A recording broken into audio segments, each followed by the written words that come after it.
dengan kalian. Logika kita berpikir. Ya, kalian tidak akan mengerti tentang perjanjian, teman. Ya, kalian tidak pernah mengerti tentang perjanjian karena memang kalian tidak pernah dijanjikan Allah, sama sekali tidak pernah. Jadi memang kalian tidak mengerti janji Allah itu apa, karena memang Allah tidak menjanjikan apa-apa kepada kalian. Jadi karena dirubah. Karena yang dijanjikan Allah itu adalah bangsa Israel, bukan demi Arab, teman. kepentingan agama mereka, dirubah ayat itu, sama seperti kalian merubah ayat-ayat Tuhan untuk kepentingan agama Jadi memang kalian. Allah tidak pernah menjanjikan sesuatu kepada bangsa Arab, teman-teman ya.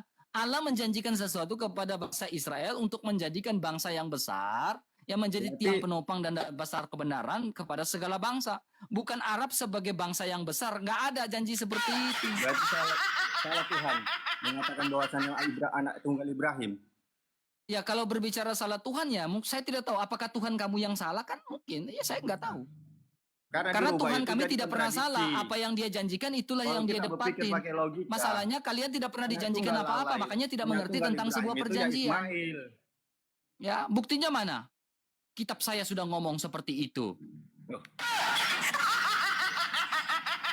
Pokoknya kitab saya sudah ngomong seperti itu, RK. Pokoknya jelas kitab saya sudah ngomong gitu. Pokoknya pokoknya bagaimanapun, pokoknya kitab saya sudah ngomong kayak gitu.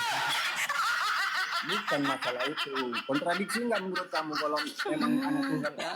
Jadi memang kalian ini tidak bisa seobjektif dalam sebuah menentukan iman yang benar itu susah. Karena apa? Kitab saya sudah ngomong kayak gitu. Jawab mereka. Tunggal itu berapa?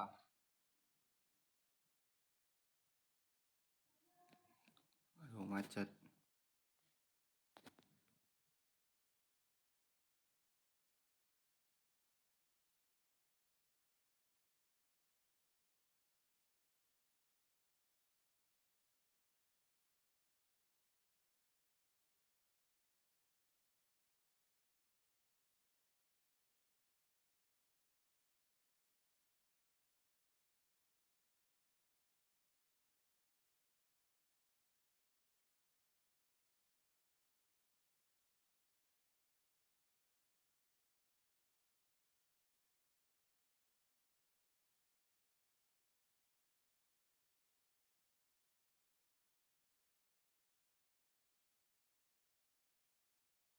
Di tab-tab layarnya teman-teman, saya lampu mati di sini teman-teman ya. Lampu saya mati ya. Saya sudah pakai ini ya. Oke, udah ada ya. Udah ada suara saya? Oke. Ada suara saya teman-teman? Sudah, oke. Sudah ada ya. Oke, thank you. Sana. Oke, thank you teman-teman, dimainkan mawar-mawarnya. Saya kena ini ya teman-teman.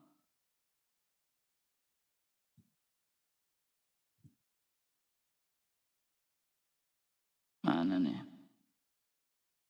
Thank you yang sudah naik, kalau saya kena peringatan atau apa teman-teman langsung sabar ya.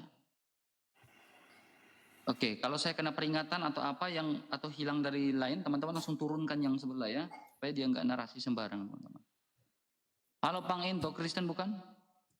Muslim, selamat pagi. Ya, selamat pagi Pak, silakan. Bisa diskusi secara baik Pak? Mudah-mudahan masuk akal. Enggak, saya ajak Anda berdiskusi secara baik dan secara berdata, boleh? Boleh, selagi saya bisa. Oke. Dengan kemampuan saya. Dengan kemampuan kamu. Oke Pak, saya tanya Pak, yang disalibkan itu siapa Pak? Bukan Nabi Isa, itu Yudas. Yudas, buktinya mana bahwa Yudas yang disalibkan Pak? Ya, karena kalau menurut pelajaran yang kami dapat, Isa pelajaran apa itu Pak? Agama ya, pelajaran Islam. apa yang mengatakan? Pelajaran agama apa Islam. Yang mengatakan? Saya ngerti Pak. Karena pelajaran Yudas apa yang mengatakan? Yudas itu salah satu pengikut daripada Nabi Isa alaihi salam. Iya, saya tanya, pelajaran apa yang Bapak percayai bahwa yang disalibkan itu adalah Yudas? Sumbernya dari mana? Dari agama sejarah Islam. Sejarah apa? Siapa penulisnya? Kalau penulis saya nggak tahu ya itu Bang. Sejarah Islam yang mana yang menuliskan nama Yudas? Dari sejarah Islam. Saya nggak tahu penulisnya Iya, siapa. sejarah Islam yang mana? Sejarah Islam yang mana yang menuliskan nama Yudas, Pak? Saya nggak tahu, Bang. Dengan kemampuan saya. Ketika Bapak tidak memiliki sebuah bukti, ya berarti tidak usah memberikan statement bahwa Yudaslah yang disalibkan. Ya, kalau statement tanpa bukti itu pembohong namanya, Pak. Ya, kalau menurut Bang Hos siapa? Bang Reka? Yang disalibkan itu adalah Yesus Kristus. Tidak. Ya kalau memang tidak silakan buktikan. Isa Anda itu orang mana, Pak? Dia anaknya apa tuh? Saya enggak tanya anaknya siapa. Saya sedang bertanya Isa Anda orang mana? Mana itu ya? Ya. Arab. Bukan Arab ya. Israel. Salah satunya ya. Iya, kayaknya Israel. Ya. Oke, kalau memang Israel, sekarang sejarah mana yang berbicara bahwa Israel itu, sejarawan Israel yang mengatakan Isa tidak disalibkan itu siapa, Pak? Tunjukkan.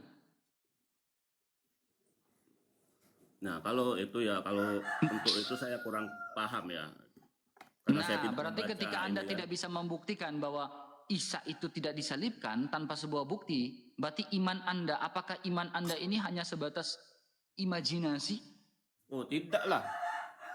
Ya, saya meyakini kalau Anda bisa melakukan pembuktian, berarti iman Anda bukan imajinasi. Kecuali Anda bisa membuktikan, berarti iman Anda itu bukan sebuah imajinasi belaka. Oh, tidaklah. Bahkan Nabi Muhammad pun pernah berkata, iman kamu belum sempurna, nanti di akhir zaman iman umat kamu, umat sebelum kita ini itu lebih dahsyat. Kenapa? Dia tidak bertemu dengan para nabi, tapi dia beriman. Itu luar biasa. Loh, saya tidak ketemu dengan Nabi Isa, saya tidak ketemu dengan Nabi Muhammad, tapi saya meyakini itulah yang disebut luar biasa. Terus peristiwa Isra Mi'raj itu Nabi Muhammad ketemu dengan Isa enggak?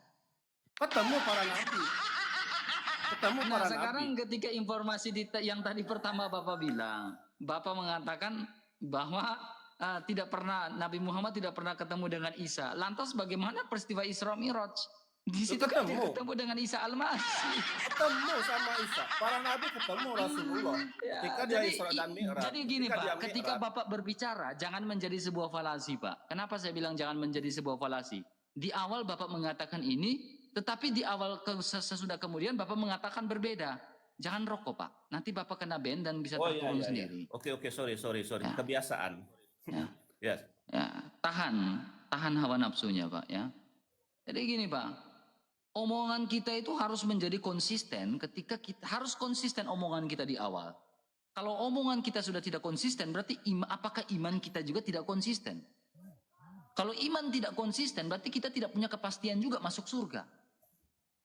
Betul. Iman itu harus konsisten sehingga kita memiliki kepastian masuk surga. Kalau iman tidak konsisten, itu tidak memiliki kepastian masuk surga. Betul. Ya. Perjawaban Bapak itu tidak konsisten semua. Di awal bilang A, di akhir bilang B. Tidaklah. Nah, itu tidak termasuk tidak konsisten, Pak. Dan saya meyakini Nabi Isa tidak disalib, Pak. Bang, tidak disalib. Iya, kalau Nabi Isa tidak disalib, oke. Ada berapa data di dalam kitabnya Bapak yang mengatakan Isa tidak disalibkan? Oh, tidak disalib. Saya tidak kurang paham ya kalau Al-Quran kurang paham. Iya, saya tanya ada berapa ayat, Pak? Ada berapa ayat di dalam kitabnya Bapak yang mengatakan Isa tidak disalibkan? Ada berapa ayat? Sudah saya bilang, saya kalau untuk Quran saya kurang paham. Ya, nah, gini Pak, ketika Bapak tidak memahami kitab Bapak, bagaimana Bapak memahami bagaimana saya cara masuk surga? Kalau kitab sendiri kalau Bapak tidak memahami, apakah Bapak juga tidak memahami bagaimana cara saya masuk surga? Bukan begitu, Bang Raka. Bapak harus memahami kitab Bapak. Gini Pak, dengar. Ketika kita mengenal Allah, berarti kita mengenal Allah yang benar, Pak, ya. Ketika kita mengenal Allah yang benar, Pak, ya, kita akan dengan sendirinya dituntun kepada kebenaran. Tapi ketika kita tidak mengenal Allah yang benar, kita bukan dituntun kepada kebenaran, tetapi kita dituntun kepada sebuah jurang yang dalam. Terus saya Bapak bertanya, harus mengenal iman Bapak sebaik mungkin, sehingga iman Bapak itu menuntun Bapak kepada kebenaran. Tetapi kalau iman Bapak, kitab Bapak sendiri Bapak tidak pahami dengan baik, bagaimana iman Bapak itu menuntun Bapak kepada kebenaran? Gitu, Pak. loh, Bang Raka, kami orang Islam. Ya. Itu ada pelajaran yang namanya rukun iman. Iman kepada Allah. Apa rukun imannya, Pak? Iman kepada Allah, iman kepada para malaikat Allah, iman kepada para nabi Allah. Salah satunya Nabi Isa tadi. Ya dah. Walaupun ya Allah, sebatas kita sholat dasar aja, sekolah SD itu sudah dipelajari. Ya. Tapi untuk dalamnya itu lebih lanjut ya, nanti ketika kita saya sudah tanya, besar. Allahnya Bapak ada atau tidak, Pak? Oh, ada lah pasti. Adanya kamu itulah adanya ada. Allah. Adanya kita ini itulah ketika, adanya Allah. Ya, ketika Bapak mengatakan adanya manusia, adanya Allah, itu anak TK pun tahu. Bahkan kami pun orang Kristen, anak kecil-kecil ini yang Kristen itu sudah tahu. Manusia ada berarti ada pencipta. Oke. Nah, bukan seperti itu, Pak. Ya. Coba Bapak dengar dulu. Bapak dengar baik-baik dulu, Pak. Siap. Ketika Bapak mengatakan adanya Allah karena adanya manusia, tanpa Bapak ngomong seperti itu pun kekristenan sudah tahu, Pak. Bahkan anak kecil pun tahu. Jangankan anak kecil, iblis pun tahu hal-hal seperti itu, Pak. Tetapi yang menjadi sebuah dasar di sini, Pak, ya, yang menjadi sebuah dasar berpikir adalah bagaimana Allah menyatakan dirinya sehingga kita tahu bahwa dia itu adalah Allah. Nah, kepada siapa Allah menyatakan dirinya sehingga Bapak tahu bahwa Islam itu benar? Loh, adaannya Allah itu wujud nyata. Ya deh. Wujud apa? Wujud nyata, adanya alam ini, adanya kita, itulah adanya Allah. Saya nggak lagi bahas alam ini, Pak. Saya sedang membahas, bertanya, apakah bukti kekuasaan Allah? Contohnya, kami bisa percaya Allah itu ada karena perbuatan-perbuatan yang dilakukan oleh Yesus Kristus. Dia membangkitkan orang mati, dia meredakan angin badai. Itu adalah sebuah perbuatan-perbuatan yang hanya bisa dilakukan oleh Allah itu sendiri. Oke, kau ingin karena alam semesta, dengar dulu Pak, dengar dulu Pak. Alam semesta ketika saat itu dalam Alkitab, ya, terjadinya badai angin ribut yang begitu luar biasa dahsyatnya, ya, alam semesta yang begitu ini. Nah, Yesus hanya bilang angkat tangan, Yesus bilang berhentilah, tenanglah. Angin badai dan ombak atau badai pun itu tenang. Alam takluk akan dia, takluk akan perintah Yesus. Membuktikan tentang siapa dia. Nah sekarang, untuk membuktikan bahwa Allahnya Bapak itu benar dan ada, alam pernah nggak takluk kepada Allah lewat Nabi Muhammad? Banyak mukjizat. Ya, contohnya satu saja, alam semesta ini takluk terhadap perintah Nabi Muhammad apa? Silakan. Saya Qur'annya tidak paham. Salah satunya bulan. Ketika kaum ketika kaum kafir saat itu, ya Rasulullah, apabila engkau benar seorang utusan Allah, coba datangkan itu bulan. Maksudnya datangkan itu bulan, maksudnya bagaimana, Pak? Saat itu orang kafir pengen pembuktian. Membelah bulan maksudnya. Ya, minta datangkan dan bulalah bulan itu. Munajatlah Nabi Muhammad ke Allah. Bulan itu datang, dibelalah bulan itu. Ketika bulan itu belah, itu bisa dibuktikan dengan mereka yang pernah berangkat ke bulan. Ada itu tandanya. Itu salah satu. I got the point. Saya dapat poinnya. Gini Pak, maksudnya gini Pak. Bulan ini dilihat oleh seluruh dunia nggak? Oh iya, itu bahkan saya lupa namanya yang pernah menyaksikan itu. Iya, saya dengar baik. Ya, gini Pak, ketika bulan ini bisa dilihat oleh seluruh dunia, Pak, ya, ketika bulan ini bisa dilihat oleh seluruh dunia, belahan dunia mana yang menyaksikan bulan terbelah di abad ke-7, Pak? Nah, saya tidak tahu itu. Nah, ini, Pak, dengar baik-baik, Pak.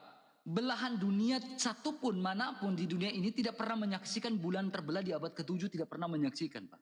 Karena saya belum lahir saat itu.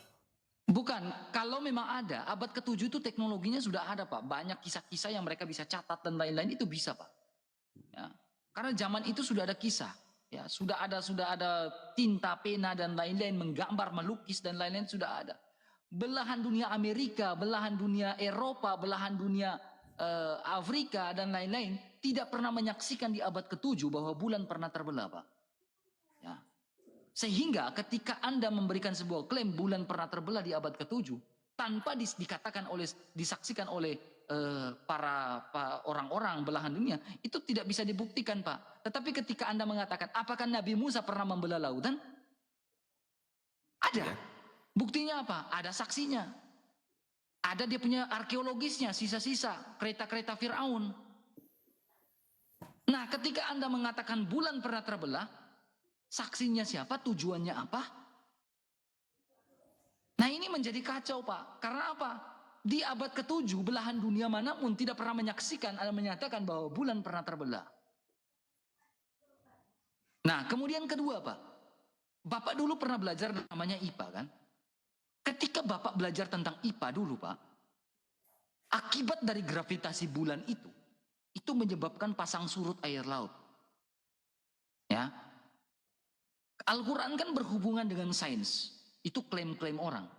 Oke. Betul. Tetapi ketika bulan terbelah di abad ke-7, ya, seperti yang Bapak katakan, tidak terjadi pasang surut air laut besar-besaran di belahan dunia manapun. Atau terjadinya tsunami gitu. Tidak ada. Nah, apakah ini sebuah statement yang bisa dibuktikan? Secara sains tidak bisa dibuktikan. Karena apa? Secara ilmiah tidak bisa dibuktikan. Kenapa? Tidak memiliki dasar, tidak memiliki argumentasi yang kuat tentang bulan pernah terbelah, Pak. Itu, sorry, ya? biar ganteng dikit, rapikan dulu rambutnya, karena belum mandi. Lebaran. Iya, santai ya, aja. Saya juga udah lebaran. Ya.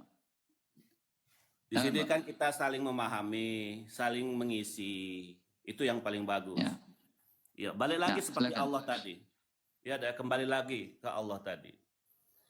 Bang Hos, Bang Raka, percaya nggak Allah itu ada? Nah, saya percaya adanya Allah karena Yesus Kristus menunjukkan bahwa Allah itu ada. Tolong buktikan. Oke. Mau bukti apa? Yang seperti apa? Terserah, silakan. Oke.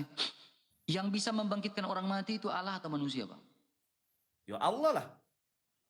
Nah, Yesus Kristus membangkitkan orang mati. Itu sejarah. Bahkan orang yang Bang, itu maaf. Bapak minta bukti. Itu sejarah. Ketika Bapak minta bukti, saya buktikan ya, Pak. Sekarang ketika Bapak yang nyata sekarang. Itu cerita. Apa yang nyata? Itu bukan cerita. Cerita yang memang sudah tertulis dalam sejarah manapun, Pak. Bang Raka ya. Karena kalian tidak bisa menerima menerima sejarah dan sebuah kenyataan yang begitu luar biasa. Itu bisa. Sekarang nih yang sekarang. Sekarang. Apanya? Sekarang yang mana? Sekarang. Tolong. Oke, sekarang. Oke. Iya. Bukti bahwa Yesus itu berkuasa. Gereja. Terus? Karena apa? Matius 16 ayat 18. Yesus Kristus mengatakan, dan engkau Petrus di atas batu karang ini aku akan mendirikan gerejaku. Ya, bukti bahwa Yesus itu maha kuasa dan menjaga gerejanya, sampai saat ini gereja masih ada. Allah mau tidak menguasai gereja.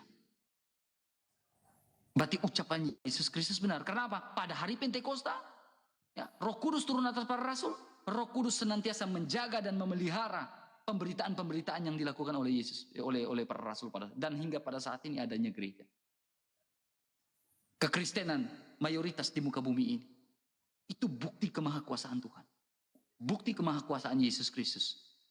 Yesus Kristus yang ditolak pada saat itu oleh kalangan banyak orang, tetapi saat ini di seluruh muka bumi mengakui dia sebagai Tuhan dan juru selamat. Mayoritas di seluruh dunia adalah Yesus Kristus, mengaku dia adalah Tuhan.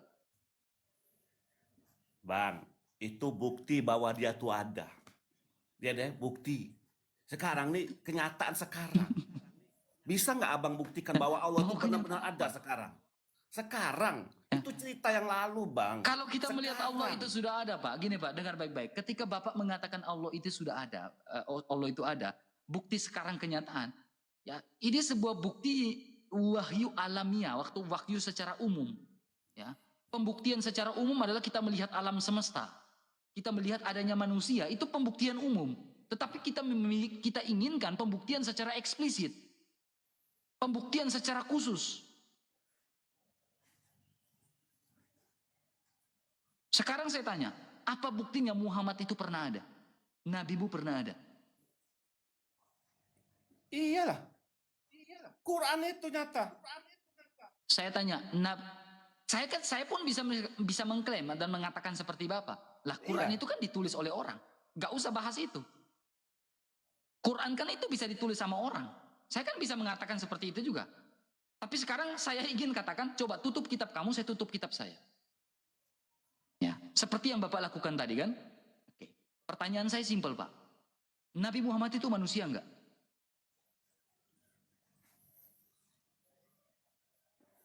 Ya. Saya tanya, Nabi Muhammad itu manusia enggak? Manusia. Seperti kita sama. Sama seperti Nabi Isa alaihissalam, manusia. Memang saya percaya Isa adalah manusia, saya percaya sekali. Sekarang gini Pak, ketika Anda mengatakan Nabi Muhammad adalah manusia, ya, Nabi Muhammad ini adalah manusia, ya, berarti dia termuka nggak di seluruh dunia pada abad itu? Dikenal oleh seluruh bangsa-bangsa enggak? Ya inilah. Dia menyebarkan, dia mensiarkan. Oke, dia terkenal nggak? Saya tanya dia terkenal nggak? Di zaman itu ya salah berapa negara ada yang tahu dengan dia. Oke, di abad ke-7 saat itu, di abad ke-6 dan abad ke-7, ya Pak. Itu yang berkuasa itu adalah kerajaan Persia dan Romawi juga ada saat itu. Sekarang Pak, ada nggak hubungan diplomatik antara kerajaan Persia dan juga dengan Muhammad? Atau pernyataan dari Raja Persia pada saat itu atau Raja Romawi pada saat itu yang memberikan pernyataan tentang Nabi Muhammad, ada nggak? Bukti bahwa Nabi Muhammad itu pernah ada? Nah, kalau sejarah ke situ, tutup kitab kamu, saya tutup kitab saya, kita bahas tentang keberadaan secara sejarah. Kalau memang Nabi Muhammad itu seorang yang terkenal, termuka, ya, tentunya kerajaan-kerajaan pada saat itu mengenal dia. Hubungan diplomatik antara kerajaan Persia atau kerajaan Romawi dengan Nabi Muhammad pada saat itu ada nggak? Pernyataan dari Raja Persia atau Raja Romawi pada saat itu bahwa dia memiliki hubungan kerjasama diplomatik dengan Muhammad, ada nggak? Dulu saya pernah baca ya, tapi saya lupa itu Bang. Oke, poin kedua, ya, kalau memang contohnya Yesus Kristus, ketika Yesus Kristus, ya, dengar baik-baik Pak. Ketika Yesus Kristus, ya, itu satu pembuktian yang Anda tidak bisa tunjukkan kepada saya. Saya belum buka lebih dalam lagi nih Pak. Kalau saya bilang, kalau saya di luar negeri Pak, dengar baik-baik Pak. 3.800 orang. Kalau saya di luar negeri Pak, selesai Pak. Saya masih ada standar-standar, saya harus masih tahan apa yang harus saya omong, apa yang tidak perlu saya omong. Karena kalau saya omong lebih lanjut, saya dikatakan penistaan Pak. Saya masih punya standar mau ngomong apa. Poin kedua Pak. Nah, dengar baik-baik. Poin kedua. Yesus Kristus ini termuka. Sungguh-sungguh manusia Pak. Ya, dia termuka. Seluruh dunia tahu akan hal itu. Bahkan di zamannya saja. Dia sesosok yang sangat terkenal. Sehingga apa Pak? Ini lukisan termasuk lukisan tertua Pak. Lukisan di abad ke-6 Pak. Namanya lukisan Yesus Kristus kantor-kantor Gunung Sinai Pak. Ini. Karena dia ada. Karena dia terkemuka. Makanya lukisan ini ada. Sekarang saya tanya, jikalau Muhammad itu terkemuka, di mana lukisan Nabi Muhammad? Loh, kenapa Masakah satu manusia baik lawan maupun kawan tidak melukiskan dia? Loh, baik kawan maupun lawan tidak melukiskan dia. Logikanya gini Pak, dengar baik-baik Pak. Ya, misalkan Nabi Muhammad memerintahkan, jangan kau lukis saya, itu perintah. Ya, tentunya lawan dari Nabi Muhammad ini akan membantah omongan Nabi Muhammad. Contohnya Abu Jahal. Ya, Abu Jahal kan orang yang tidak suka dengan Nabi Muhammad. Ya. Tentunya Abu Jahal akan membantah. Ya, Abu Jahal tentunya akan membantah perintah dari Nabi Muhammad. Ya kan? Kalau Abu Jahal membantah perintah dari Nabi Muhammad, tentunya Abu Jahal itu akan melukiskan Nabi Muhammad sebagai bukti dia membantah perintah Nabi Muhammad. Tapi nyatanya Abu Jahal saja tidak pernah melukis Nabi Muhammad. Musuh-musuh Nabi Muhammad saat itu, kalau mereka tidak suka dengan Nabi Muhammad, mereka akan melukiskan Nabi Muhammad, melawan dan melanggar perintah Nabi Muhammad. Sekarang, di mana lukisan dan Nabi Muhammad kalau memang dia pernah ada dan dia adalah manusia? Ini baru satu data, 2 data saya buka, Pak. Masih banyak data untuk membuktikan bahwa Muhammad itu ada atau tidak.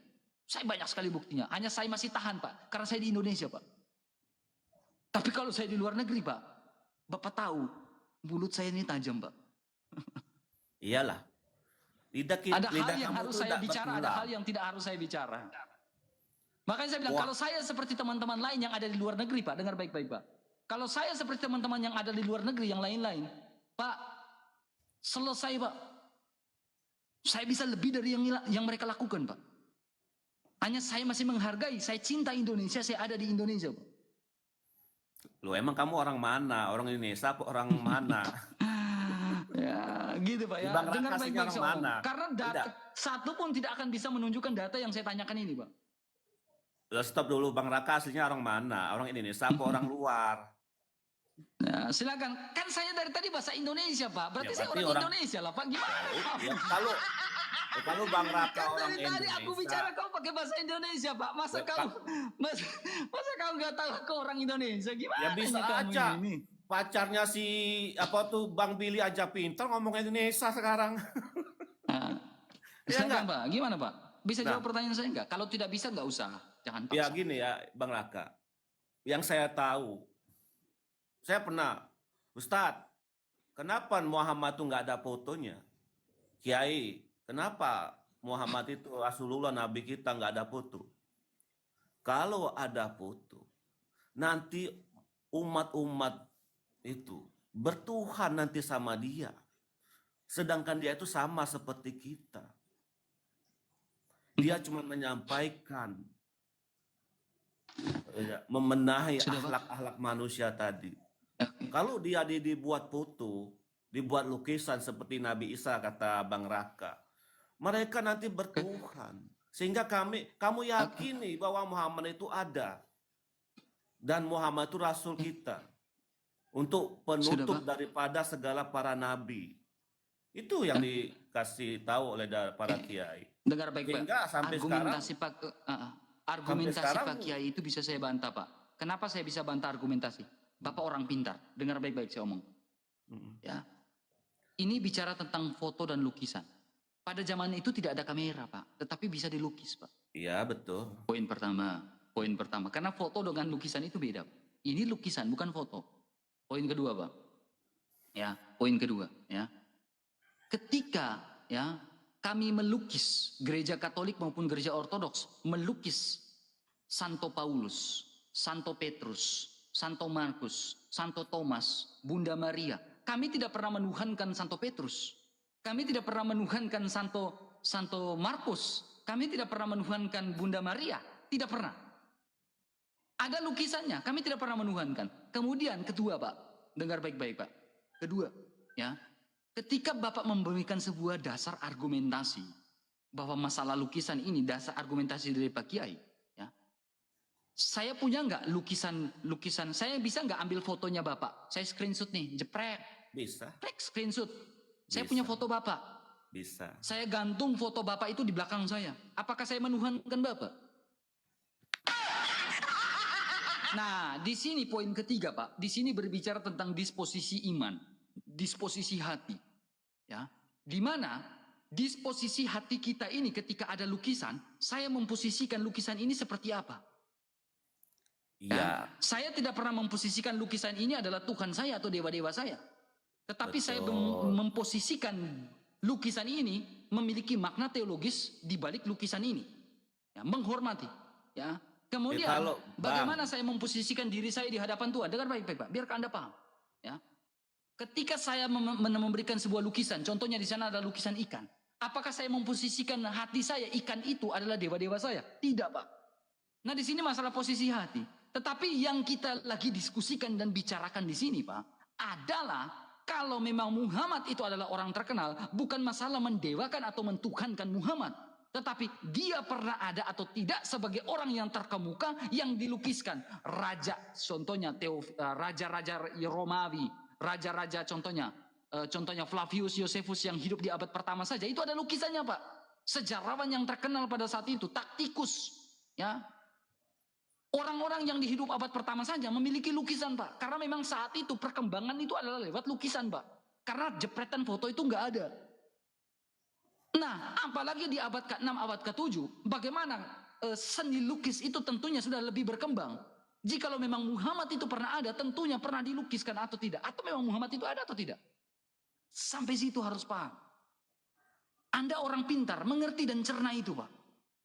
Temukan kebenaran itu lewat mencerna logika ini Pak. Ya, saya bisa menemukan kebenaran karena saya objektif itu Pak. Kalau saya subjektif, saya tidak akan temukan kebenaran. Tapi karena saya objektif, saya temukan kebenaran. Dan kamu, Bang Raka, percaya nggak Muhammad itu ada? Ya, Alkitab tidak pernah mengatakan Muhammad itu ada. Berarti nggak percaya dong? Ya, Nabi Musa tidak pernah mengatakan bahwa Muhammad itu ada. Gini Pak, kenapa saya bilang mengatakan seperti itu Pak ya? Ya, karena saya memposisikan iman saya. Saya tidak mau loncat ke iman Bapak. Ya, saya tidak mau loncat ke iman Bapak. Tapi saya memposisikan secara di dalam keimanan dan Alkitab saya. Loh, gini Pak, ketika kita berbicara, Bapak dengar baik-baik, biar Bapak mengerti Pak. Ya, di dalam sebuah kabinet Indonesia Bersatu, ada presiden, ada menteri-menterinya, betul? Sesama menteri-menteri di dalam kabinet Indonesia Bersatu itu saling mengenal atau tidak? Betul. Saling mengenal kan? Oke. Begitu pula kalau kita berbicara, apalagi berbicara tentang Nur Muhammad. Ya. Nabi-nabi terdahulu dalam sebuah kabinet bersama-sama dengan Allah, tentunya sudah menubuatkan bahwa Muhammad itu ada dan akan datang di abad ke-7. Ya.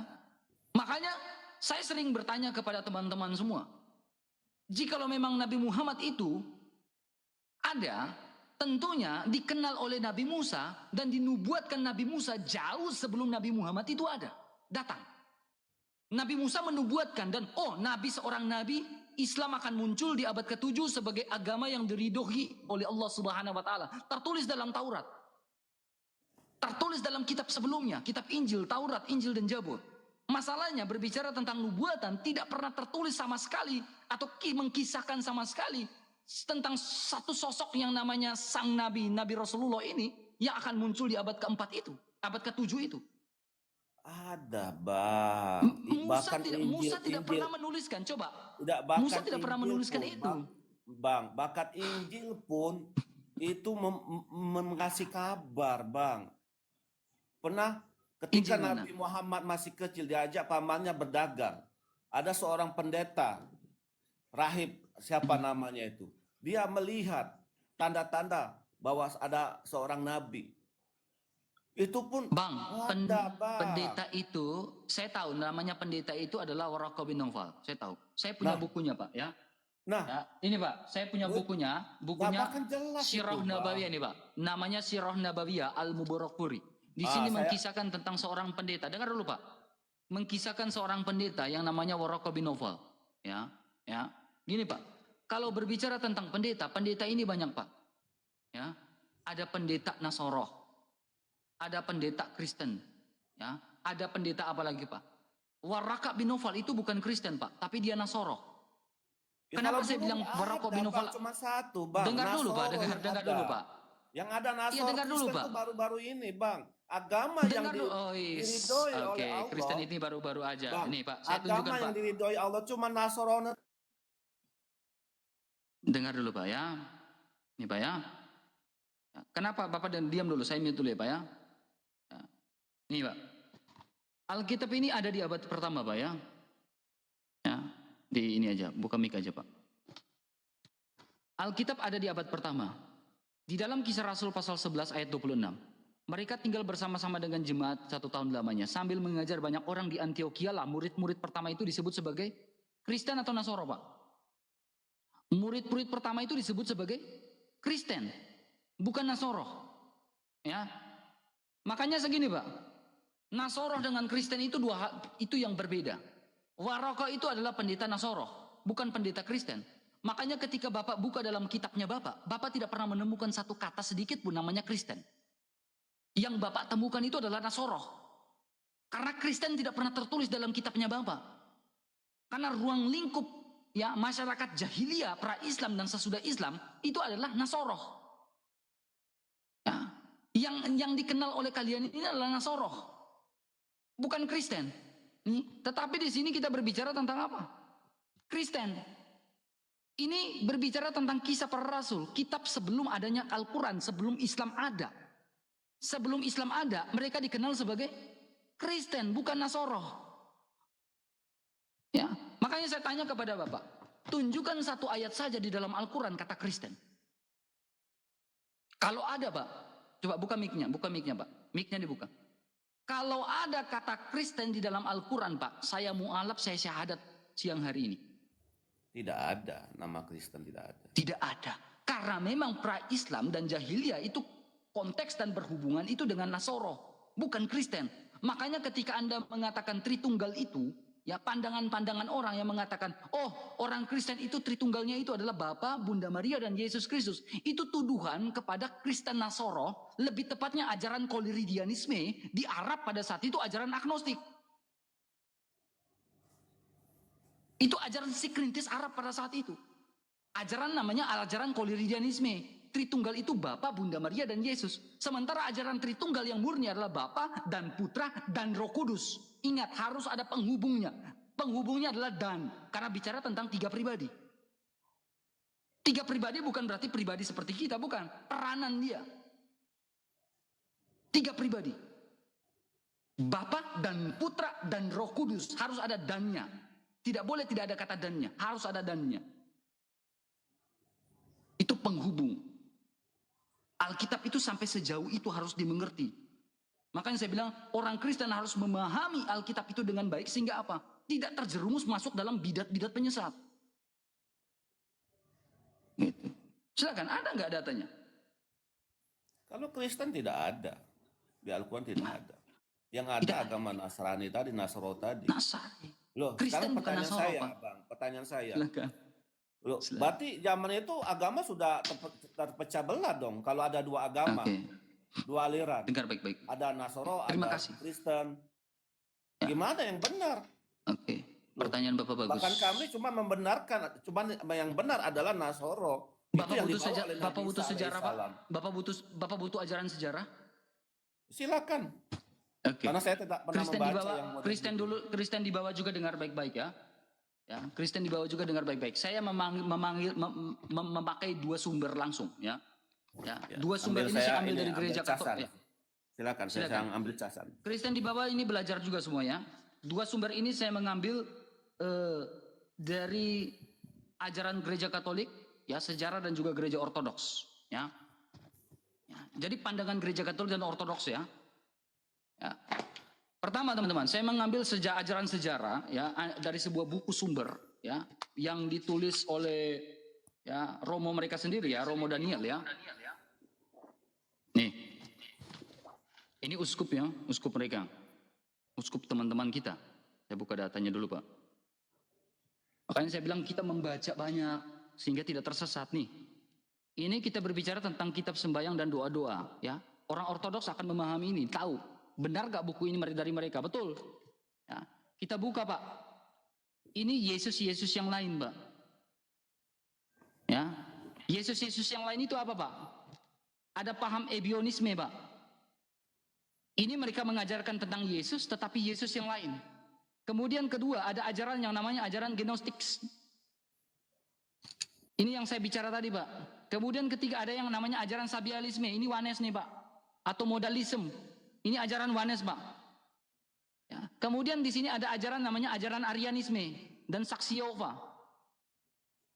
Sehingga kita bisa tahu mana ajaran yang betul-betul Tritunggal murni dan ajaran yang Tritunggal yang abal-abal. Di sini ada namanya apa?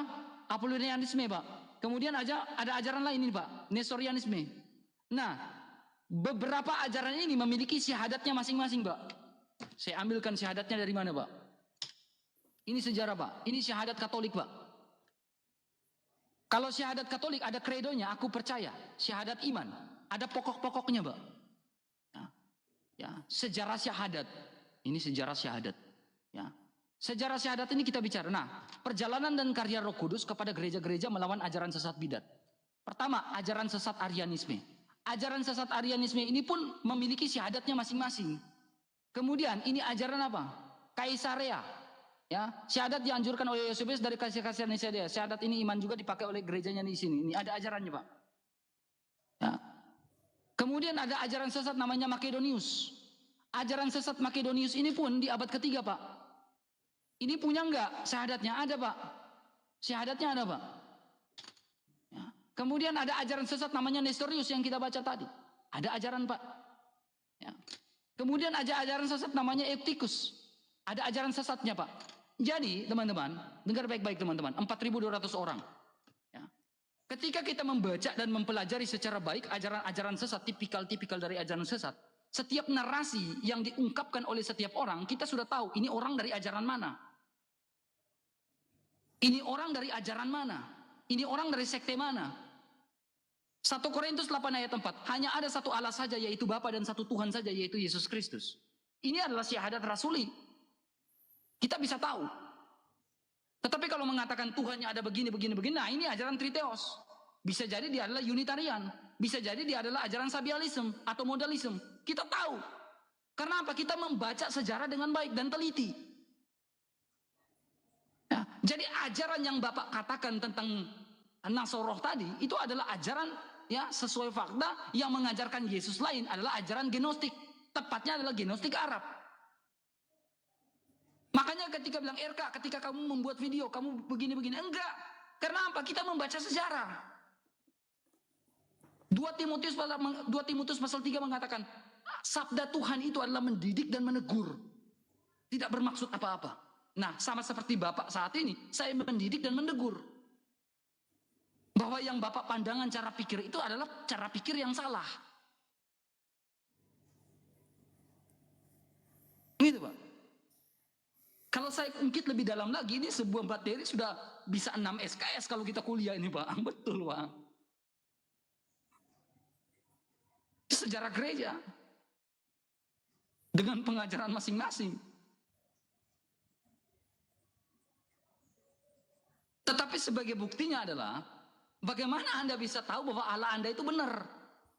Allah Anda itu betul-betul ada. Bapak dengar baik-baik. Ada sebuah buku, Pak. Ya. Buku ini ditulis, namanya judulnya The Light of Antiquity. Di halaman 304. Bapak kenal Amar bin Luhai. Amar bin Luhai ini adalah seorang pagan Quraisy. Amar bin Luhai ini dalam buku The Late Antiquity memanggil dewa tertinggi, yaitu Hubalnya, dengan sebutan apa? Allah. Coba buka The Late Antiquity halaman 304. Buku yang saya gunakan ini punya sumber. Bisa dipertanggungjawabkan? Bisa. Makanya ada sebuah dewa tertinggi pada saat itu, Pak, dengar baik-baik. Ada sebuah dewa tertinggi pada saat itu yang kita kenal namanya Almanat. Menurut sebuah sumber situs sejarah, ya, Nabatea, ya, seorang pagan Quraisy, Amar bin Luhai ini, dan juga pengikut-pengikutnya memberikan gelar kepada dewa tertingginya itu dengan sebutan Rahman, pengasih. Memanggil gelarnya dengan sebutan apa? Syamin. Hu itu artinya dia, Baal itu penguasa. Hu Baal. Penguasa kami adalah Baal. Tetapi Yesus mengatakan, akulah Alfa dan Omega, Tuhan di atas segala Tuhan, Raja di atas segala Raja. Sebab di atas kolong langit, di bawah bumi, tidak ada nama yang lebih berkuasa selain nama Yesus Kristus. Jadi ada ilah-ilah lain, tetapi Tuhan di atas segala ilah adalah Yesus Kristus. Allah di atas segala ilah adalah Yesus Kristus, adalah Bapa, Sang Bapa itu.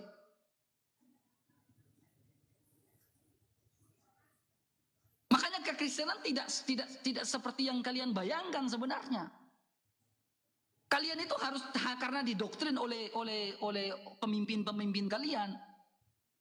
Tetapi kalau kalian tanya kepada Alkitab, kepada orang Kristen yang mengerti, kekristenan itu tidak seperti yang kalian pikirkan, tidak seperti yang kalian bayangkan. Tanyakan kepada kekristen yang, oh orang ini paham Kristen nih, tanyakan kepada dia. Tetapi orang yang tidak paham Kristen, kau tanya di situ, akhirnya menjadi batu sandungan. Kamu tanya kepada orang yang tidak belajar Alkitab, terakhir dia bilang Triteos, 3 Tuhan, akhirnya menjadi sandungan untuk banyak orang. Tetapi kalau kamu tanyakan, oh kekristenan itu seperti ini Pak, tanyakan kepada orang yang benar. Kamu akan menemukan jawabannya, tidak seperti yang kamu bayangkan. Oh Kristen itu ternyata kayak gini loh Pak. Gitu Pak.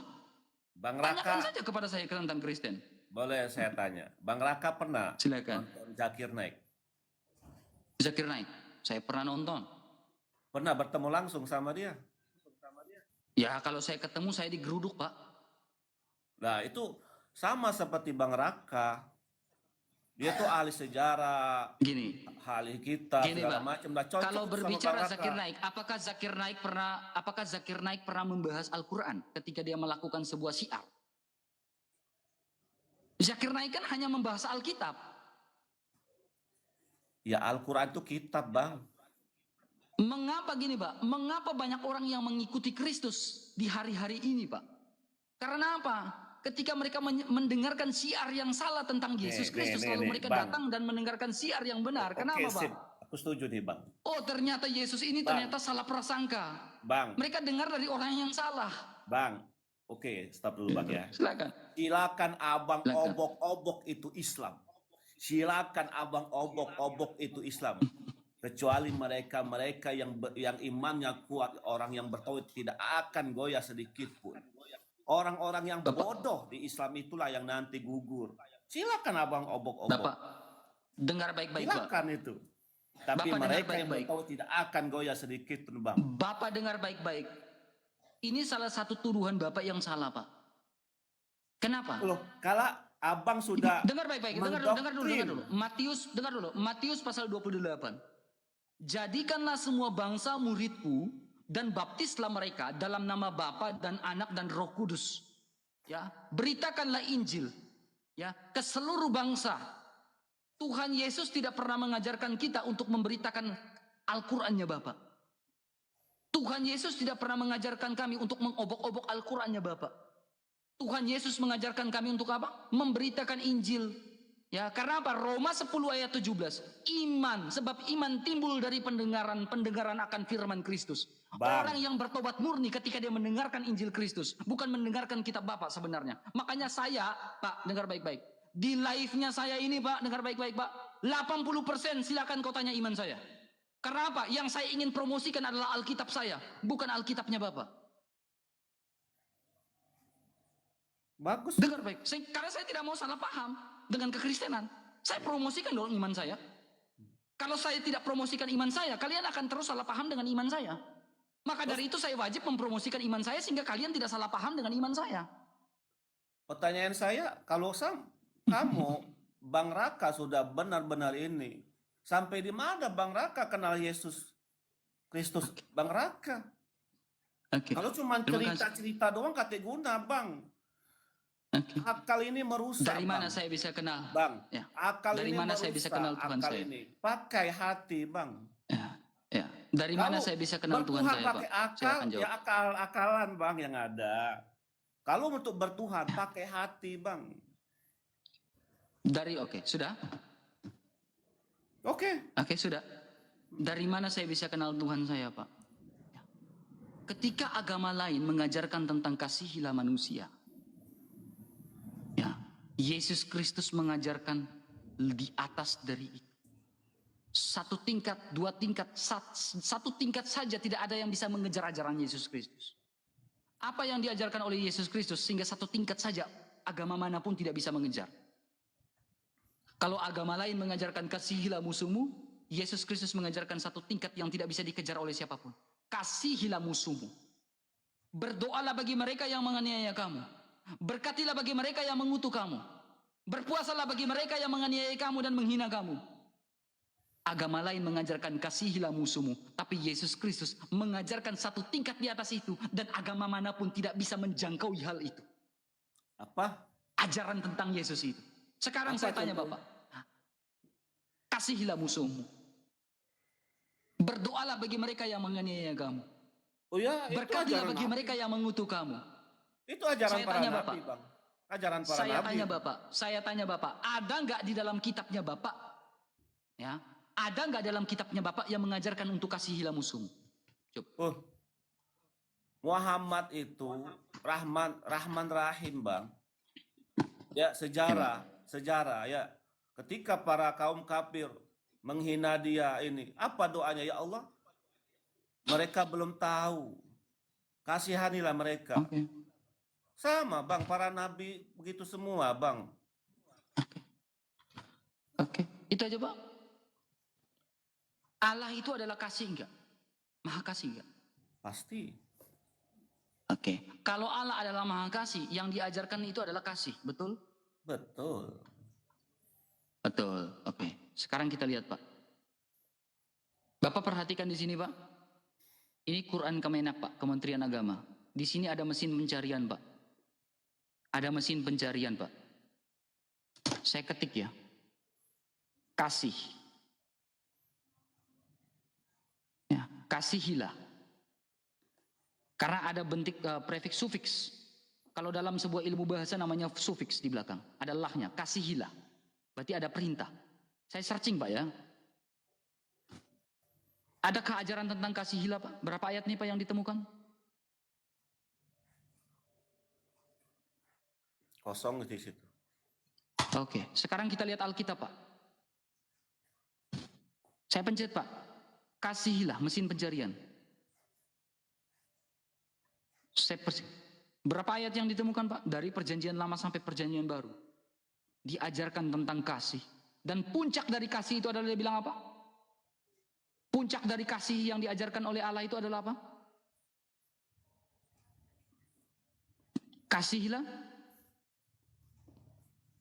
Kasihilah musuhmu. Tapi sekarang, Pak, kita pencet di sini, Pak. Perangilah. Saya searching ya, Pak, ya. Berapa ayat yang ditemukan, Pak? Berapa? 13 itu. Berapa itu? Yes. That's the point. Allah adalah kasih. Kasih pula ajarannya. Arti Bismillahirrahmanirrahim apa, Bang? Oke, terima kasih banyak, Pak. Sebelum Islam menggunakan itu, kita berbicara tentang rumpun bahasa, Pak. Ya.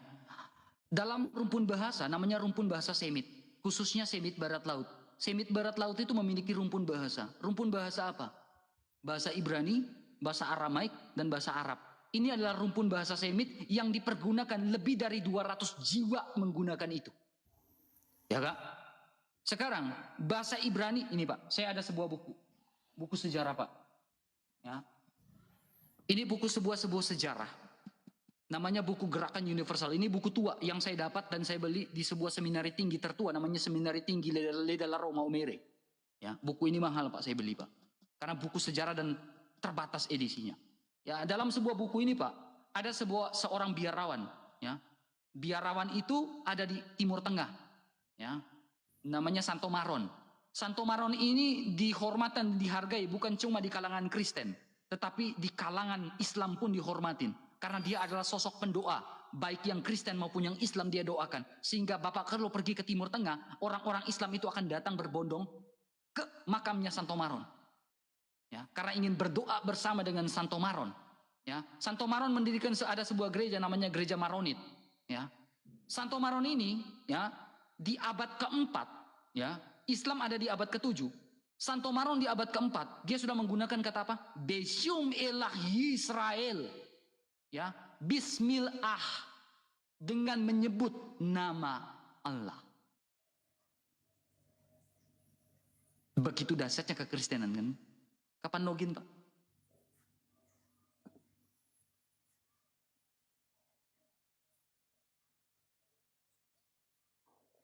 Kapan login? Terus? Pak, Alkitab mengatakan apa? Belilah kebenaran dan janganlah menjualnya. Begitu pula hikmat, pengertian, dan didikan. Carilah kebenaran, maka kamu akan hidup.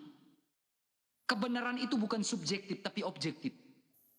Ketika kamu ingin menemukan kebenaran, kamu harus objektif. Jangan subjektif. Kalau kamu subjektif, kamu tidak akan pernah menemukan kebenaran. Kamu akan tetap bertahan dengan sebuah kebenaran yang subjektif. Kalau Bapak suatu saat mengikut Kristus, WA saya Pak, DM saya Pak, saya ketemu Bapak. Bapak di mana saya ketemu? Pak, dari semua tokoh agama di dunia ini Pak, hanya ada satu tokoh yang mengatakan, akulah jalan, kebenaran, dan kehidupan. Dan aku memberikan hidup yang kekal kepada kamu, setiap orang, dan tidak ada yang bisa merebutnya daripadaku. Sebab akulah kebangkitan dan hidup. Barang siapa yang percaya kepadaku, ia akan tetap hidup walaupun sudah mati. Hanya ada satu sosok, siapa dia? Musa tidak mengatakan itu. Abraham tidak mengatakan itu. Nuh tidak mengatakan itu.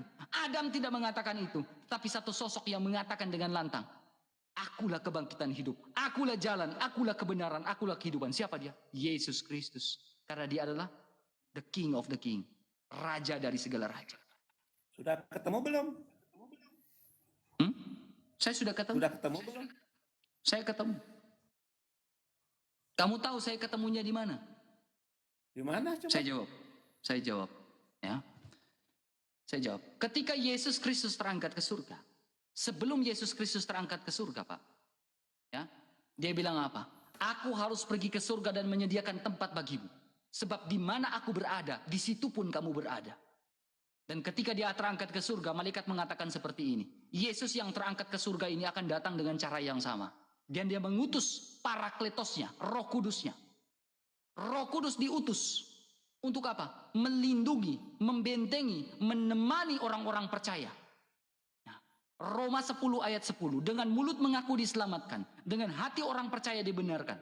Setelah saya dipercaya dan diselamatkan, saya dimeteraikan oleh Roh Kudus. Efesus pasal 1 ayat 13. Ketika kamu percaya, kamu dimeteraikan oleh Roh Kudus menjadi miliknya dia. Ya. Sekarang, ketika saya sudah dimeteraikan menjadi miliknya Tuhan, memiliki miliknya Allah, apakah ada buah-buahnya? Ada. Galatia pasal 5. Buah-buah roh itu muncul di dalam kehidupan orang Kristen, orang-orang percaya. Kasih, sukacita, damai sejahtera. Makanya kembali pada pembicaraan saya di awal. Agama mengajarkan kasihilah musuhmu. Tetapi kekristenan, Yesus Kristus mengajarkan satu langkah di atas itu. Apa yang diajarkan oleh Yesus Kristus? Kasihilah musuhmu. Dan tidak ada satu agama pun yang bisa mengejar ajaran yang diajarkan oleh Yesus. Di mana Yesus Kristus? Di mana saja. Lebih tepatnya, di mana Yesus Kristus? Di mana kita menerapkan hukum kasih itu di dalam kehidupan kita. Disitulah ada Allah. Karena kemana Yesus melangkahkan kakinya, disitulah dia memberitakan damai sejahtera. Ketika Yesus melangkahkan kakinya, disitulah kabar baik diberitakan, damai diberitakan, damai ditaburkan. Begitu pula orang percaya. Di mana dia melangkahkan kakinya, di situ damai dia taburkan. Berarti Yesus itu bukan Allah kan? Dia adalah Allah. Karena dia sudah di surga. Loh, dia melangkahkan ke kakinya. Yes. Berarti bukan Allah. Karena dia gini, dua kodrat. Yesus Kristus memiliki duinatur Kristus. Sungguh-sungguh Allah dan sungguh-sungguh manusia. Yesus di mana sekarang? Di surga. Siapa yang menyaksikan dia di surga? Banyak orang yang menyaksikan. Dia bangkit dari kematian, lalu dia naik ke surga. Di mana Yesus Kristus? Ketika Yesus naik ke surga, disaksikan oleh berapa banyak pandang-pandang mata. Lalu malaikat menampakkan diri kepada berapa banyak pandang mata itu mengatakan, Yesus yang naik ke surga ini akan turun dengan cara yang sama. Ya, sekarang saya tanya Bapak, Nabi Muhammad di mana? Di hadratnya, bukan di surga. Di mana? Bukan di surga. Di sisinya. Di sisi siapa? Sisi Sisi mana? Allah. Mana buktinya? Kembali, innalillahi wa inna ilaihi rajiun. Mana bukti? Siapa yang menyaksikan bahwa dia di sisi Allah? Loh, jelas Quran ngomong itu. Innalillahi wa Saya inna tanya, ilaihi Quran rajiun. ketika Quran memberikan sebuah pernyataan statement seperti itu, di mana siapa yang menyaksikan bahwa dia sudah di sisi Allah? Ketika Yesus naik ke surga, banyak berapa pandang mata. Bahkan, Pak, dengar baik-baik. Ada satu martir pertama namanya Stefanus. Dia bilang, aku melihat anak manusia duduk di sisi kanan Allah Bapa. Bahkan ketika Yesus naik ke surga, Yesus bilang apa? Malaikat sendiri yang ngomong. Yesus yang kau lihat ini akan datang dengan cara yang sama. Dia sudah ke surga. Sekarang, ada nggak saksi yang mengatakan bahwa Muhammad sudah di surga? Atau malaikat yang mengatakan bahwa Muhammad sudah di surga? Bang, tunjukkan datanya. Bang Raka, abang keselip. Dari ucapan abang sendiri keselip. Yesus naik ke surga. Berarti masih duduk seorang hamba, Bang. Dia ke surga. Berarti masih duduk seorang hamba. Kalau dia dalam bukan kitab hamba, Lukas ya, secara tulisan, kitab Lukas menuliskan bahwa Yesus adalah hamba, betul. Bahkan berarti kita apa menemukan bedanya Yesus dengan adalah hamba Muhammad? yang setia, betul. Apa bedanya sekali, dengan saya setuju. Muhammad? Kitab Loh, Lukas apa menuliskan bedanya bahwa Yesus adalah hamba yang setia. Kitab Yohanes menuliskan bahwa Yesus adalah sang ilahi. Kitab Matius menuliskan Yesus adalah anak Allah. Jadi Yesus Kristus ditulis dengan berbagai macam sudut pandang dan kesaksian yang begitu luar biasa. Dia adalah anak Allah, dia adalah Allah, dia adalah hamba yang setia. Oke, Karena kita balik apa? lagi kita naikkan lagi. Karena gini bicara tentang apa? Tauhid. Dwiganda saksi. Bang, kita naikkan lagi tentang tauhid. Oke, tauhid itu kita bicara tentang tauhid ya. Oke, kita bicara tentang tauhid. Sepakat? Oke. Oke, kita bicara Bagaimana tentang tauhid. pandangan abang Silakan. tentang tauhid? Oke, kita bicara tentang tauhid. Kekristenan tidak mengajarkan sebuah tauhid, Pak. Alkitab tidak mengajarkan tauhid. Saya dengar tegas. Alkitab mengajarkan tentang Allah yang esa. La ilaha illallah Allahul ahad. Allah itu ahad, Allah itu ehad. Karena tauhid itu bukan ehad. Tetapi kalau berbicara anak tunggal Allah, nah itu tauhid, itu tunggal, sebiji. Karena dalam bahasa Ibrani menggunakan kata yakido dalam Yohanes pasal 3 ayat 16. Yakid atau wahid. Tapi kalau berbicara tentang asa, keesahan itu Tritunggal itu sudah pasti esa. Tritunggal tidak mungkin wahid. Tritunggal itu esa. Tritunggal itu kesatuan yang unity, yang tidak bisa terpisahkan. Sekarang kita mau berbicara tentang sebuah logikal yang ada di dalam kehidupan sehari-hari. Dalam kehidupan sehari-hari kita lihat segala sesuatu adalah unity. Bapak Mang Ento, ini unity enggak? Unity. Kenapa saya bilang Bapak Mang Ento adalah unity? Kesatuan. Dengar baik-baik Pak. Bapak punya tubuh enggak? Punya jiwa? Iya. Punya roh? Iya. Oke. Bapak Ento ada 3 atau 1? Ahad. Betul. Berarti Bapak pintar. Bapak adalah ahad. Tidak bisa dikatakan 3. Betul? Tetapi 3 ini apanya Bapak? Unsur-unsur yang ada dalam diri Bapak. Manusia itu Tritunggal, Pak. Manusia itu kesatuan, Pak. Unity, Pak. Ya. Kalau Bapak tidak punya tubuh, ya, kalau Bapak tidak punya tubuh, Bapak bukan manusia. Kalau Bapak tidak punya jiwa, Bapak bukan manusia. Kalau Bapak tidak punya roh, Bapak bukan manusia. Bapak itu hanya sebatas apa? Mayat.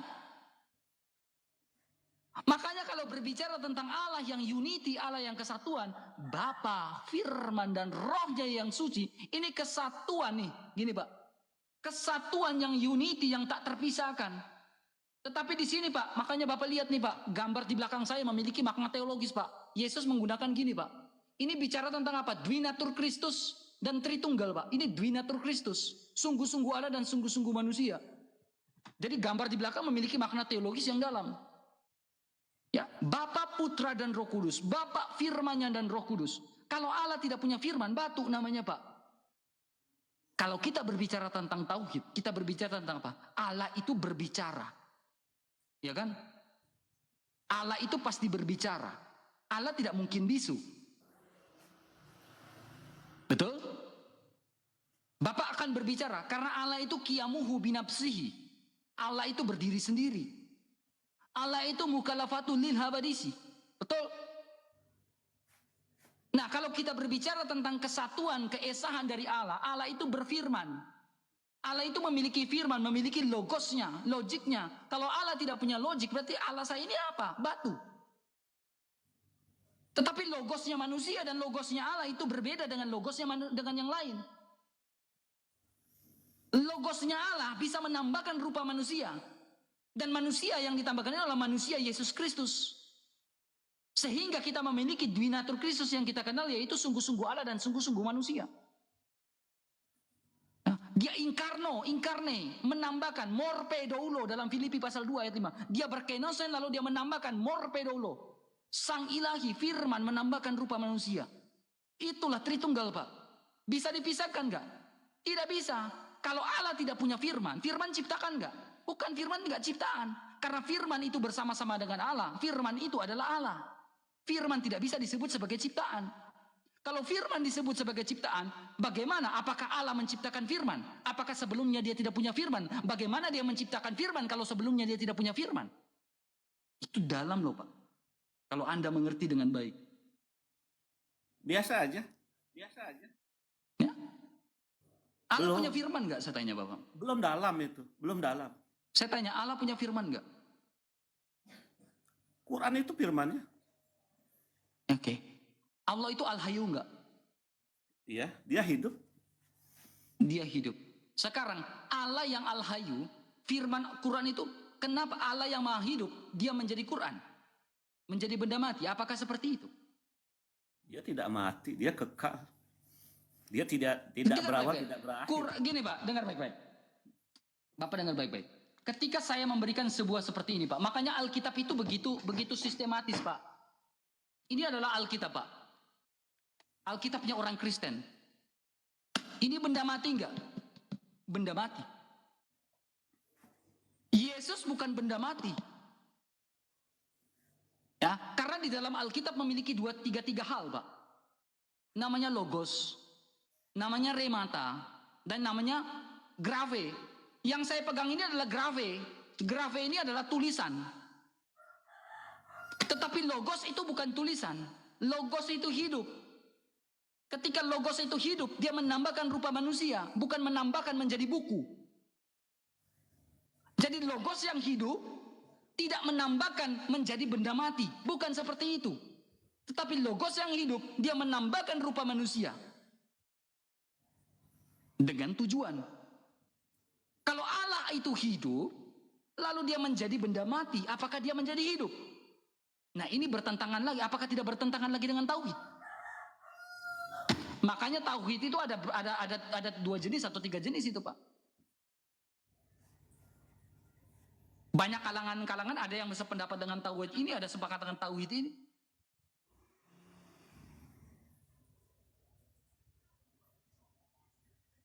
Itu tauhid yang mana? Yang diajarkan. Sekarang saya tanya Bapak. Saya tanya Bapak ya. Saya tanya Bapak dulu ya.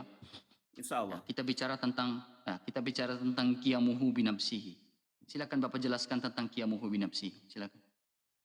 Qiyamuhu binafsihi, dia berdiri? Ya, silakan. Ya. Coba tolong artikan.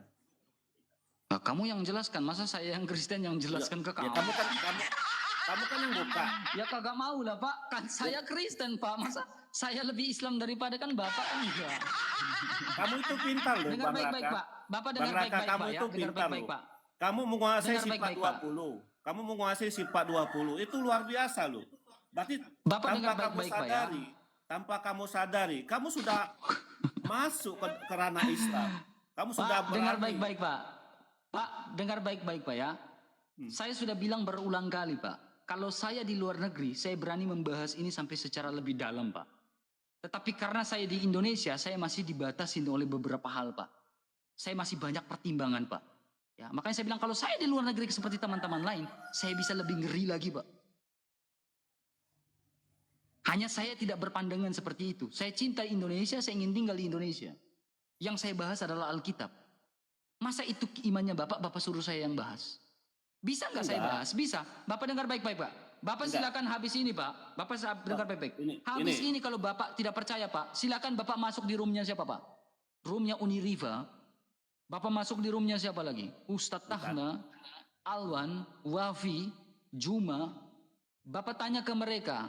Ada berbagai macam ustadz saat itu yang mengajarkan saya 20 tauhid Pak. Bahkan mereka mengajarkan saya 99 Asmaul Husna Pak. Gak mempan tuh. Saya tetap Kristen Pak. Saya tetap ikut Yesus. Makanya saya bilang saya nggak mau bahas iman kamu, Pak. Loh, saya juga. Tanya aja iman saya. Ngapain saya bahas iman kamu? Ya udah, kalau tanya saya aja iman kepada Nabi Isa, bahkan saya lebih Kristiani dari Abang. Oke, sekarang kamu bilang kamu lebih Kristiani daripada saya. Isa itu Mesias nggak? Mesias itu apa artinya? Saya kurang paham itu. Ya, katanya kamu lebih Kristen dari saya. Iya. Ya, loh. Saya kan mengimani aja. Mengimani Nabi Isa. Saya loh, tanya, Mesias itu... Kalau saya tidak mengimani Nabi Isa, itu tidak sempurna lah iman saya. Saya tanya, ya Bapak dengar baik-baik. Ketika manusia pertama kali jatuh ke dalam dosa, yang dijanjikan Allah itu adalah Mesias. Ya, Allah tidak pernah menjanjikan agama agar manusia itu menjadi selamat. Yang Allah janjikan itu adalah Mesias. Ya, Mesias, Pak, dalam bahasa Ibrani itu Mesias, juru selamat. Kemudian dalam bahasa Arab itu Al-Masih.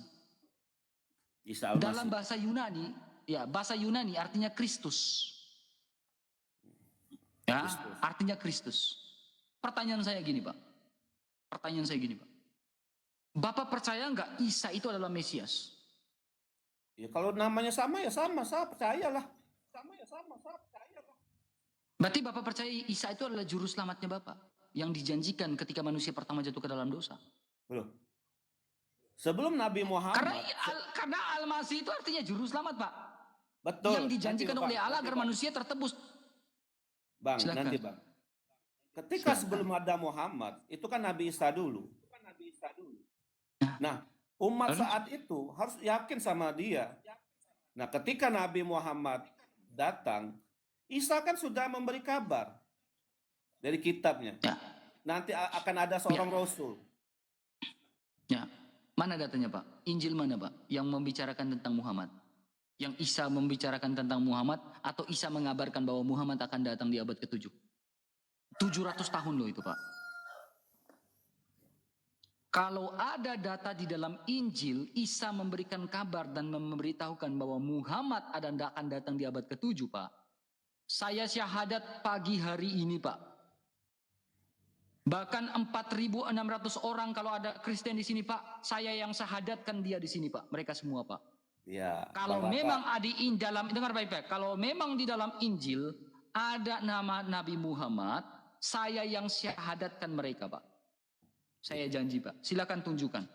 Bahkan kalau ada ustadz yang bisa memberikan data tentang ini. Pak, kemarin saya berdebat dengan Kemenak Pak, dari Kementerian Agama langsung Pak. Apa debatnya? Ya. Apa debatnya? Ya. Ketika mereka memberikan sebuah tafsir bahwa nama Nabi Muhammad tertulis dalam Injil, sementara kalau kita membeda dalam bahasa asli itu bukan Muhammad.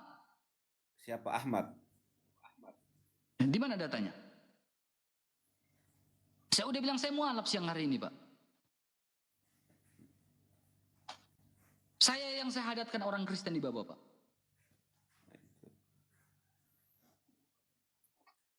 Berarti kamu nggak percaya dengan Tunjukkan. Islam? Berarti kamu nggak percaya dengan Islam? Bagaimana saya mempercayai Islam sementara sebelum kitab-kitab sebelumnya tidak pernah membicarakan tentang Muhammad? Kata siapa? Kata siapa? Silakan proof, buktikan. Kata siapa? Buktikan kepada saya. Kalau memang ada Pak, kalau memang ada saya mualaf Pak. Hari ini saya mualaf Pak. Nanti nanya dulu sama Zakir Nek tuh, yang hafal kitab-kitab tuh. Kalau saya nggak pernah baca. Berarti nggak ada dong. Berarti nggak ada dong.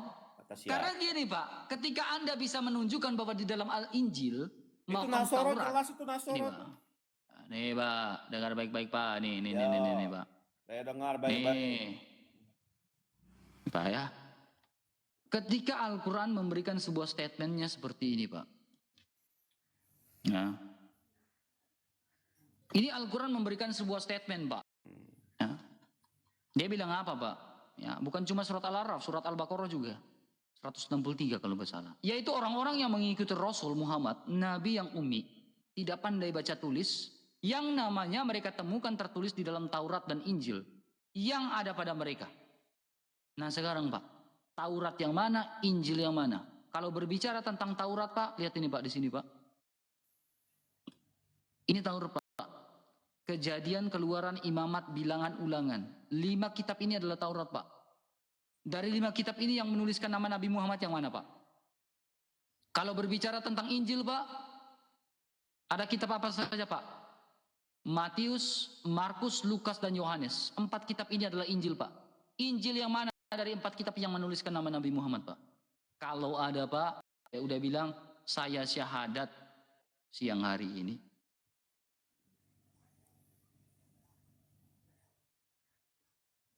Bahkan orang Kristen yang ada di bawah saya yang syahadatkan Pak. Mantap itu. Saya yakinkan mereka setiap hari Pak. Dengar baik-baik Pak.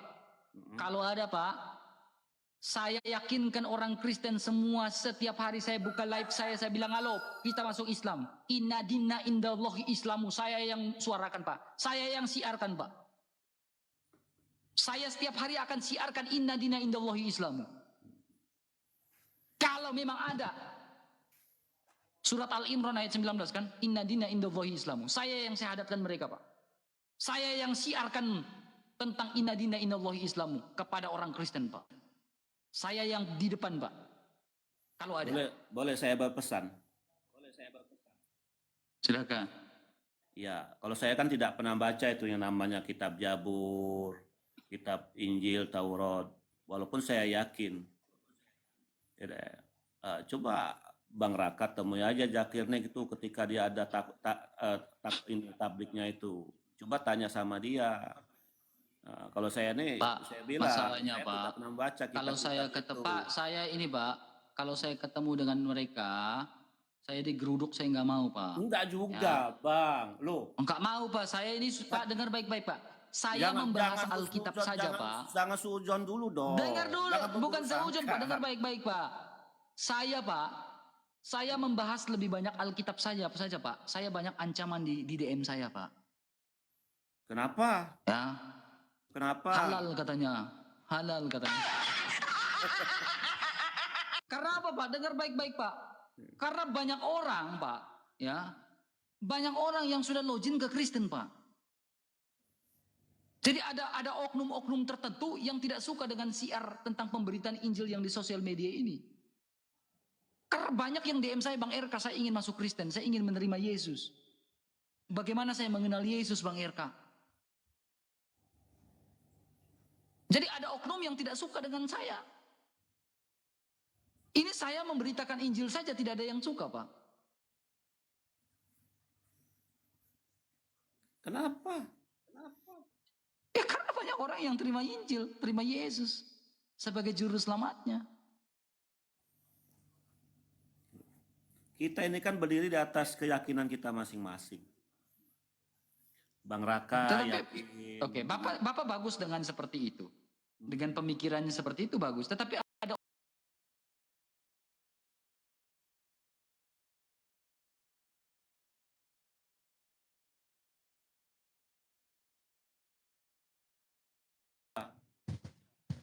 pasti tidak ada yang sama pemikirannya. Betul. Kami juga segitu. Betul. Makanya kata Nabi, di akhir zaman ada 73 golongan. 73 golongan, oke. Nah, di situ aja Nabi golongan mana yang masuk surga? Golongan mana yang masuk surga, Pak? Ya, yang tidak lepas daripada kalimat tauhid la ilaha illallah. Kan ada Syiah, ada Sunni, ada Ahmadiyah, ada apa lagi mana, Pak? Ada yang lain. Terserah. Selagi dia mengucapkan kalimat tauhid. Pertanyaan saya, dari 73 golongan ini yang mana yang masuk surga, Pak? Ya dah. Cuma satu yang benar. Yang mana? Iya, satunya ini siapa, Pak? Yang satu ini siapa, Pak? Yang satu ini golongan yang mana, kalimat tauhid. Ya, yang mana, Pak? Semuanya mengucapkan kalimat tauhid. Semuanya mengucapkan kalimat tauhid. Saya tidak bisa nyebut golongan mana. Ya enggak? Selagi dia mengucapkan kalimat tauhid. Ya, Syiah mengucapkan enggak kalimat tauhid? Mengucapkan. Iya. Sabar. Ada satu orang ya, namanya Pak siapa namanya? Pak Tua ya. Ya, Pak Tua enggak ada di sini. Pak Tua itu Syiah, Pak. Syiah. Sering diskusi dengan saya. Ya, dia mengucapkan kalimat juga enggak? Mengucapkan, Pak. Dia mengucapkan juga si A itu. Dia berarti apakah dia bagian dari 73 golongan itu enggak? Jadi golongan mana yang masuk surga?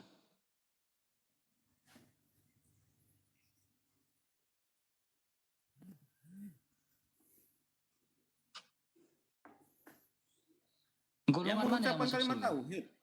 Yang mengucapkan Si A kalimat juga tauhid. mengucapkan, Saya tidak. ya, si A juga mengklaim dia mengucapkan kalimat tauhid. Iya. Loh, jelas si A itu Nabi ngomong. ngomong. Dia mengklaim dia mengucapkan kalimat tauhid, si A. Ya. Tauhid yang mana nih, Pak?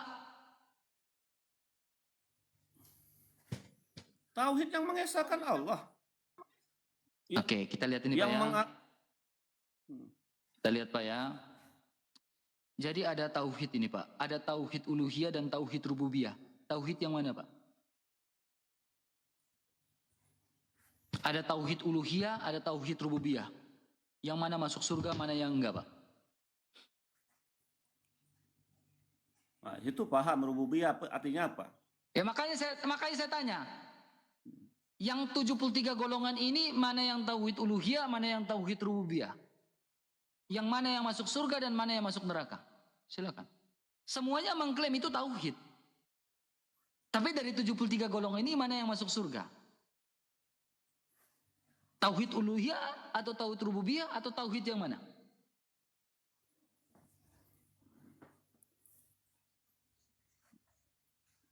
Coba. Pak. Ya. Saya bisa jelaskan itu Pak. Hanya saya nggak mau Pak.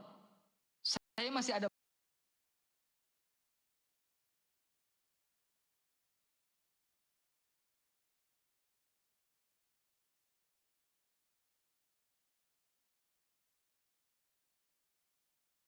Seperti teman-teman lain, saya bisa lebih ngeri dari mereka, Pak. Tapi karena saya sadar saya di Indonesia, saya punya batasan-batasannya apa yang harus saya sampaikan, apa yang harus saya tidak sampaikan. Mana contohnya kalau kamu di luar negeri? Saya pengen lihat videonya. Kan saya di Indonesia, saya bilang. Iya. Pembuktian dong. Kalau kamu pernah di luar negeri, kamu on cam sama orang luar negeri. Pak. Udahlah. Ya, intinya saya di Indonesia. Di luar negeri, ya kamu on cam. Saya di Indonesia, bukan di luar negeri. Harus ada bukti dong, Bang Raka. Lah gua bilang gua di Indonesia, Pak. Iya. Gua di Papua, Pak, di Indo, Pak. Iya, betul. Makanya saya orang Indonesia. Hebat banget itu Bang Raka sampai ke luar negeri dia ini. Publik ya, tolong lihatkan nama saya. On cam-nya, tolong videonya. Saya nggak di luar negeri, Pak. Nggak di luar negeri. Tapi cerita doang, saya nggak bisa. Masa Bapak mau ngotot saya di Indonesia, Bapak paksa saya di luar negeri? Gimana sih? Nah, saya nggak bisa. Saya bisa menghujat itu orang Arab. Saya Bapak bisa ngerti nggak? Oke lah Pak ya. Oke lah Pak. Palestina. Pak, gini Pak, saya tidak mau merusak. Gini Pak, saya tidak mau merusak diskusi kita. Ya, saya tidak mau merusak diskusi kita. Kita ada saya menghormati Bapak. Bang, jangan tegang, jangan tegang. Aman. Jangan saya tegang. menghormati Bapak. Saya menghormati Bapak. Kita saya menghargai Bapak. Walakum dinukum ya, suatu saat kalau Bapak mau masuk Kristen, bilang ke saya. No. Tidak. Apa yang mustahil bagi manusia, itu pasti bagi Tuhan. Tidak. Karena rencana Tuhan adalah indah pada waktunya. Rancangan yang kuberikan bagimu bukanlah rancangan kecelakaan, kata Tuhan. Tetapi malah rancangan yang kuberikan bagimu, dengar baik-baik, adalah rancangan yang indah dan damai sejahtera. Ya, bukan kamu yang mencari aku, kata Yesus, tetapi akulah yang datang mencarimu. Kamu lihat, aku berdiri di muka pintu dan kamu ada di dalam rumah. Ketika aku mengetuk pintu dan ketika kamu membuka pintu itu, aku akan masuk dan terobos dan makan bersama-sama dengan engkau, kata Yesus Kristus. Ya, saya berdoa Bang. Saya berdoa untuk menutup ini kita. Ya Allah, berilah Bang Raka hidayah dan inayahmu ya Allah. Bukakanlah pintu hatinya ya Allah. La ilaha illallah, Allahul Ahad. Yesus adalah satu-satunya Tuhan dan Juru Selamat. Itu doa saya. Semoga Bang Raka bisa mu'alaf. Kalau Bang Raka bisa masuk Islam, nah. Secara kapal. RK Pak, bukan Raka Pak, RK. Ya, RK, Bang RK. Oh.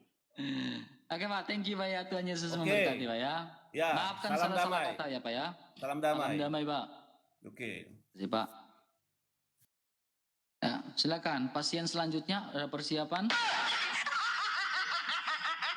Oke teman-teman, 4.000 orang teman-teman, tap-tap layarnya tembuskan ke 1M, dikit lagi 1M teman-teman ya, di tap-tap layarnya tembuskan ke 1M teman-teman ya.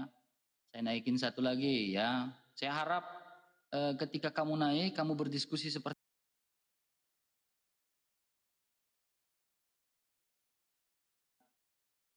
sehingga yang kita sampaikan edukasi semua, pemahaman Alkitab yang baik dan benar gitu kan. Jadi jangan yang naik lalu mau teriak-teriak, karena orang butuh edukasi di sini teman ya. Kita diskusi yang baik dan benar. Silakan. Thank you teman-teman yang sudah kasih mawar-mawarnya, yang sudah kasih gift-giftnya, dan kayak banyak ya. Selamat siang. Selamat siang. Ya, Christian atau bukan Pak?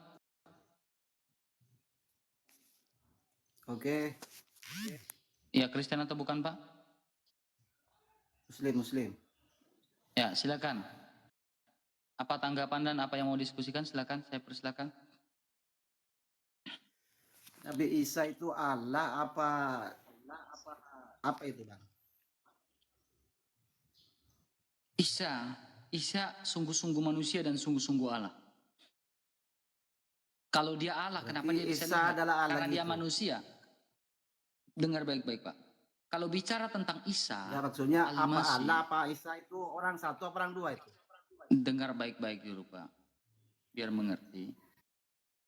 Bicara tentang Isa Al-Masih, dia sungguh memiliki dua kodrat, dwinatur. Sungguh-sungguh Allah dan sungguh-sungguh manusia. Kalau Isa itu Allah, berarti kenapa dia bisa dilihat? Karena dia manusia, makanya dia bisa dilihat.